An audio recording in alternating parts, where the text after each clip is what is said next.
ওয়াল জালাল, আমার জান্নাতের বিনিময়ে তোমাদের জান তোমাদের মাল কিনে নিলাম, তোমাদের জান মাল খরিদ করে নিলাম। এবার তোমার জানের মালিক তুমি না, তোমার সম্পদের মালিক তুমি না, তোমার সম্পদও আমার, তোমার জানও আমার। সুতরাং তোমার এই জীবন দিয়া কি করবা? আল্লাহ রাব্বুল আলামিন বলেন ইউকাতিলুনা ফি সাবিলিল্লাহ, আমার দেওয়া এই জীবন দিয়ে মাল দিয়ে ইউকাতিলুনা ফি সাবিলিল্লাহ, জিহাদ করবা আমি আল্লাহর পথে। কার পথে? আল্লাহর পথে। এই জিহাদ করলে পরে হইব কি? জিহাদ তো করতাম, জিহাদ করলে পরে হইবে কি? বুঝতেছেন না আপনারা কথা? আমি সরাসরি কোরআন থেকে তাফসিরিভাবে ধারাবাহিক কথা বলি, আপনারা না বুঝলে কইয়েন, কারণ এমনিতে কিচ্ছা কাহিনী বইলে লাভ নাই। ধারাবাহিক কথা শুনে বললেও শান্তি, আপনারা শুনলেও শান্তি। বুঝেননি কথা? তো আল্লাহ বলছে জিহাদ করবা আমার পথে। তাইলে আমার পথে জিহাদ করলে লাভ হইব কি? লাভ হইব কি? জিহাদ যে করবা এই জিহাদে হইবটা কি? আল্লাহ রাব্বুল আলামিন নিজেই বলেন ফায়াকতুলুন, তোমরা যদি আমার দেওয়া জান এবং আমার দেওয়া মাল দিয়ে জিহাদ করো তাহলে হয়তো শহীদ হয়ে যাইবা। ওয়ায়ুক্তালুন, অথবা তোমাদেরকে হয়তো তোমরা কাফিরদেরকে জাহান্নামে পাঠাইয়া দিবা। ওয়ায়ুক্তালুন, অথবা তোমরা শহীদ হইয়া আমার জান্নাতের মেহমান হয়ে যাইবা। এই জিহাদের মাঠে গেলে পরে কেউ শহীদ হয়, আবার কেউ গাজী হয়ে ফিরে আসে। কারণ এই জিহাদের ময়দানে যখন আপনি গেলেন তখন আপনার ওই একটাই চিন্তা, আমার দুনিয়ার কোনো কিছু না, রেজায়ে মাওলা, একমাত্র মালিকের খুশিতে দিন প্রতিষ্ঠার জন্যে আমি আল্লাহর জমিনে বের হয়ে আসলাম। আল্লাহ রাব্বুল আলামিন বলে এমনিতে যদি তুমি মারা যাও তাইলে মরে গেলে মানুষে বলবে তুমি মৃত, আর যদি তুমি ইসলামের জন্য জীবন দাও, আমি আল্লাহর জন্য জীবন দাও, তাহলে আল্লাহ রাব্বুল আলামিন বলেন আমি আল্লাহ ঘোষণা দিলাম তুমি মৃত না, আমি আল্লাহ ঘোষণা দিলাম তুমি জীবিত। সুবহানাল্লাহ। যেমন বাস্তব প্রমাণ, মুতার যুদ্ধে, ইসলামের সবচেয়ে রক্তকয়ী যুদ্ধের নাম হচ্ছে মুতার যুদ্ধ। ইসলামের সবচেয়ে রক্তকয়ী যুদ্ধের নাম হলো মুতার যুদ্ধ। আল্লাহর রাসূল সাল্লাল্লাহু আলাইহি ওয়াসাল্লাম তৎকালীন সময়ের সুপার পাওয়ার, বর্তমানে যেভাবে আমেরিকা, রাশিয়া বিশ্বের সুপার পাওয়ার, ঠিক ওইভাবে সেই সময়ে বিশ্বের সুপার পাওয়ার ছিল রোম পারস্য, অর্থাৎ বর্তমানে আমরা যাকে ফ্রান্স এবং ইতালি নামে চিনি। রোম পারস্য ছিল ক্ষমতাশীল সুপার পাওয়ার। আল্লাহর রাসূল সাল্লাল্লাহু আলাইহি ওয়াসাল্লাম রোম সম্রাটের কাছে একখানা চিঠি লিখে একজন কাসিদ দিয়ে, একজন বার্তাবাহক দিয়ে পাঠাইলেন। চিঠির মধ্যে লিখে দিলেন, ও রোম সম্রাট হিরাক্লিয়াস, তোমরা যেই ধর্মের অনুসরণ করো এটা হচ্ছে মানব রচিত ধর্ম। এই ধর্ম আল্লাহর কাছে কোনো ধর্মই না। আমি আখেরি নবী মুহাম্মদ ইবনে আব্দুল্লাহ, আমার পক্ষ থেকে তোমাকে ইসলামের দাওয়াত দিলাম, তুমি কালিমা পড়ে মুসলমান হয়ে যাও, কালিমা পড়ে মুসলমান হয়ে যাও। এই খবরটা দেখে রোম সম্রাট শুধুমাত্র চিঠিটা ছিঁড়ে ফেলছে, বিষয়টা তা নয়। চিঠি তো ছিঁড়ে ফেলছেই, পাশাপাশি রসুল আকরাম সাল্লাল্লাহু আলাইহি ওয়াসাল্লাম যেই কাসিদকে দিয়া চিঠি পাঠাইছিলেন ওই কাসিদকেও হত্যা করে শহীদ করে দুনিয়া থেকে বিদায় করে দিচ্ছে। ইন্না লিল্লাহি ওয়া ইন্না ইলাইহি রাজিউন। এই খবরটা আল্লাহর রসুল সাল্লাল্লাহু আলাইহি ওয়াসাল্লামের কাছে আসছে। আল্লাহর রসুল সাল্লাল্লাহু আলাইহি ওয়াসাল্লাম সাহাবীদেরকে বলেন, ও সাহাবীরা, আমার পাঠানো কাসিদকে শহীদ করে দেওয়া হয়েছে, সুতরাং আর সহ্য করা যাবে না, আর ধৈর্য ধরা যাবে না। রোম সম্রাটের বিরুদ্ধে জিহাদের ময়দানে যুদ্ধের জন্য ঝাঁপিয়ে পড়তে হবে। আল্লাহু আকবার। আল্লাহর রাসূল সাল্লাল্লাহু আলাইহি ওয়াসাল্লাম বলেন, বুঝার চেষ্টা করবেন, আল্লাহর রাসূল বলেন আল্লাহর মনোনীত একমাত্র ধর্ম এইটা হচ্ছে ইসলাম ধর্ম। কি ধর্ম? কথা কয় না, কি ধর্ম? ইসলাম ধর্ম। আল্লাহ রাব্বুল আলামিন কোরআনের ভিতরে বলছেন, ইন্নাদ দীনা ইনদাল্লাহিল ইসলাম। আল্লাহ রাব্বুল আলামিন বলেন, দুনিয়ার মানুষেরা, ইহুদি ধর্ম আমার কাছে ধর্ম না, খ্রিস্টান ধর্ম আমার কাছে ধর্ম না, বৌদ্ধ ধর্ম আমার কাছে ধর্ম না, হিন্দু ধর্ম আমার কাছে ধর্ম না, দুনিয়ার কোনো ধর্ম আমি মালিকের কাছে ধর্ম না। আমি মালিক আল্লাহর কাছে একমাত্র কেবলমাত্র মনোনীত ধর্ম হলো ইসলাম। সুতরাং মুসলমান হও, আত্মসমর্পণ করো, জোরে কোন সুবহানাল্লাহ। আল্লাহ রাসূল বলেন, আল্লাহ বলছেন ইন্নাদ দীনা ইনদাল্লাহিল ইসলাম, আমার কাছে একমাত্র মনোনীত ধর্ম ইসলাম। কিন্তু আজকে কিছু সংখ্যক মানুষ আছে যারা চেয়ারে বসে বলে ইহুদিরা আমাদের কিতাবি ভাই, খ্রিস্টানরা আমাদের কিতাবি ভাই। এইরকম মানুষ আছে না নাই? কথা কয় না, আছে না নাই? আপনারা এরকম মানেননি যে ইহুদিরা কিতাবি ভাই? কথা কয় না, মানেন না? খ্রিস্টানরা কিতাবি ভাই মানেননি, মানেন না? কিন্তু হাজারো মানুষ আছে যারা বলে ইহুদিরা আমাদের কিতাবি ভাই, খ্রিস্টানরা আমাদের কিতাবি ভাই।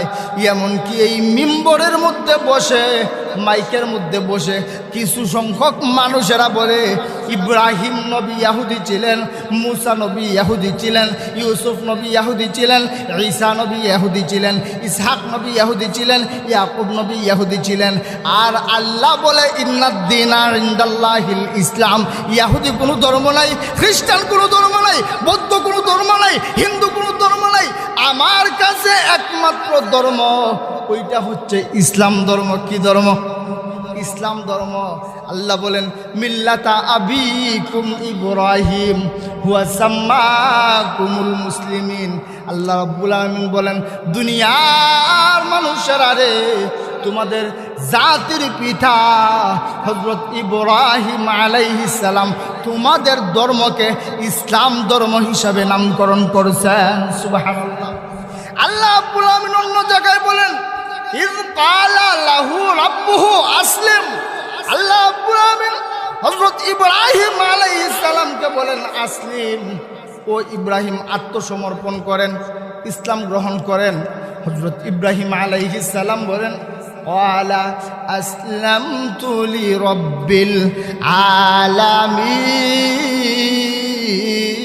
আলামিন। হযরত ইব্রাহিম আলাইহিস সালাম বলেন ও আল্লাহ, আসলাম তো, আমি তো ইসলাম গ্রহণ করছি, আমি তো আত্মসমর্পণ করছি, লিরাব্বিল আলামিন, আমি তো আমার আল্লাহর কাছে আত্মসমর্পণ করেছি। এতে বোঝা যায় ইব্রাহিম নবী মুসলমান না ইহুদি। কথা কয় না, মুসলমান না ইহুদি।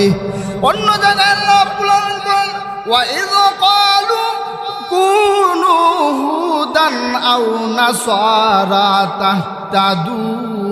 আল্লাহ রাব্বুল আলামিন অন্য জায়গার ভিতরে বলেন ও দুনিয়ার মানুষেরা, ইহুদিরা তোমাদেরকে বলবে ওয়া ক্বালু কুনু হুদান আও নাসারা তাহতাদু, তুমি ইহুদি হয়ে যাও, তুমি নাসারা হয়ে যাও, তুমি খ্রিস্টান হয়ে যাও, তাহতাদু, হেদায়েত প্রাপ্ত হইয়া যাইবা।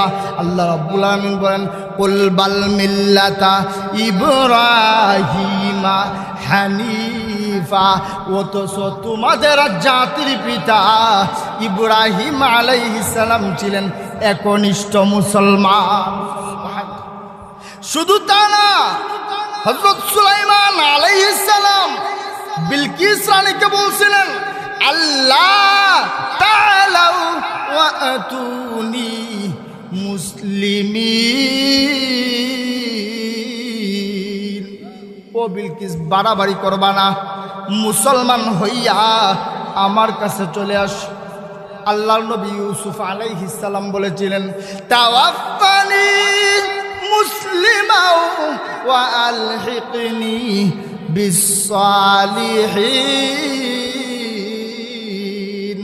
ইউসুফ নবী বলছিলেন ও আল্লাহ, আমাকে মৃত্যুর সময়, শেষ বিদায়ের সময় ইসলাম অবস্থায়, মুসলমান অবস্থায় মৃত্যু দিবা। তাইলে যতগুলো আয়াত পড়লাম প্রতিটা আয়াতেই বলে সমস্ত নবীগণ মুসলমান ছিলেন। সবগুলো আয়াতেই বলে দুনিয়াতে একমাত্র দ্বীনের নাম ছিল ইসলাম। ইসলাম ছাড়া কোনো দিন ছিল না। আদম নবী থেকে নিয়ে ঈসা নবী পর্যন্ত সমস্ত নবীর দাওয়াত ছিল কুলু লা ইলাহা ইল্লাল্লাহু তুফলিহুন। ও দুনিয়ার মানুষ, লা ইলাহা ইল্লাল্লাহ পড়ো, মুসলমান হও, লা ইলাহা ইল্লাল্লাহ পড়ো, তুমি সফল হয়ে যাবে। সমস্ত নবীর দায়িত্ব ছিল একটাই, দাওয়াত ছিল দাওয়াত ছিল একটাই। কোন নবীকে আল্লাহ বানাইছে একটা জাতির জন্য, কোন নবীকে একটা গ্রামের জন্য, কোন নবীকে কয়েকটা এলাকার জন্য। আর আমাদের নবীর ক্ষেত্রে গিয়ে আল্লাহ শুধু বলছেন আলহামদুলিল্লাহি রাব্বিল আলামিন। রাসূলের শানে বলেন ওয়ামা আরসালনাকা ইল্লা রাহমাতাল লিল আলামিন। ওগো নবীজি, আমি আল্লাহ যত জায়গায় রব্বুল আলামিন, আপনি তত জায়গায় রাহমাতাল লিল আলামিন। আদম নবীর দ্বারা সমস্ত দুনিয়ার মানুষ সংশোধন হয় নাই, ঈসা নবী দ্বারা, মুসা নবী দ্বারা, ইব্রাহিম নবী দ্বারা, ইউসুফ নবী দ্বারা, আইয়ুব নবী দ্বারা, ইয়াকুব নবী দ্বারা, কোন নবীর দ্বারা ইসলাম পরিপূর্ণ হয় নাই। কারো দাওয়াতে 10 জন, কারো দাওয়াতে 100 জন, কারো দাওয়াতে 50 জন, কারো দাওয়াতে 1000, কারো দাওয়াতে 500 জন, এইভাবে মানুষেরা সাড়া দিছে। আর আপনি নবীকে আমি আল্লাহ যেই দিন থেকে পাঠাইছি সেই দিন থেকে নিয়ে কিয়ামত পর্যন্ত আমি আল্লাহ ঘোষণা দিলাম, আপনি নবী, সমস্ত নবীর জন্য নবী, সমস্ত মানুষের জন্য নবী, পশু পাখির জন্য নবী। আমি আল্লাহ জান্নাতে মালিক, আপনি নবী। আমি আল্লাহ জান্নাতে মালিক, আমি আল্লাহ জান্নাতে মালিক, আপনি রহমত। আমি আল্লাহ দুনিয়াতে মালিক, আপনি রহমত। আমি আল্লাহ গোটা জগতের জন্য, উভয় জাহানের জন্য আপনাকে নবুয়ত দিয়া নবী বানাইয়া দিলাম। সুবহানাল্লাহ। এরপরে বলেন ইন্নাদ-দীনা ইনদাল্লাহিল ইসলাম। আর আমি আল্লাহ আদম নবীর দ্বারা দিনকে পরিপূর্ণ বলি নাই, মুসা নবী দ্বারা দিনকে পরিপূর্ণ বলি নাই, ইয়াকুব নবী দ্বারা দিনকে পরিপূর্ণ বলি নাই। একমাত্র আপনার অক্লান্ত পরিশ্রমের দ্বারা আমি আল্লাহ ঘোষণা দিলাম, আমি আল্লাহ আপনার দাঁত ভাঙা রক্তের বিনিময়ে ইসলামকে পরিপূর্ণ করে দিলাম। সুবহানাল্লাহ। সুতরাং অনেক সময় ইউটিউবে দেখবেন অনেক মানুষ আলেম মাইকের মধ্যে বসে বলে যে হযরত মুসা নবী ইহুদি ছিলেন, ঈসা নবী ইহুদি ছিলেন, আইয়ুব নবী ইহুদি ছিলেন, ইউসুফ নবী ইহুদি ছিলেন।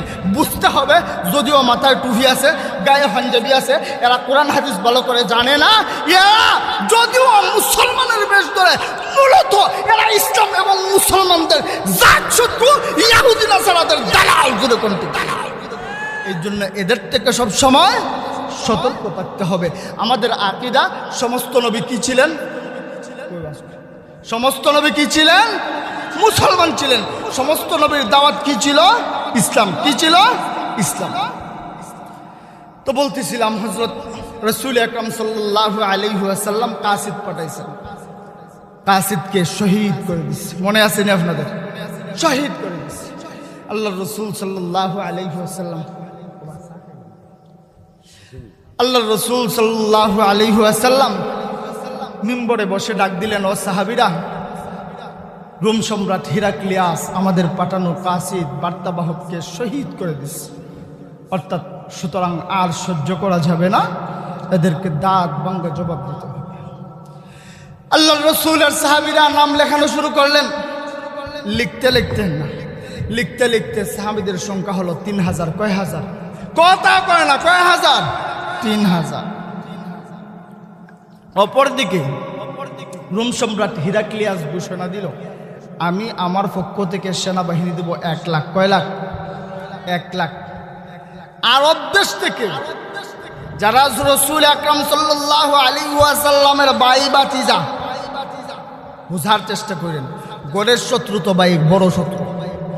গর্তের ভিতরে যদি ইঁদুর থাকে, মাটি যতই মারেন, যতই ছিয়া দিয়ে ফাড়ান না কে, ফাড়ানোর পরে আবার গর্ত টিকি হবে।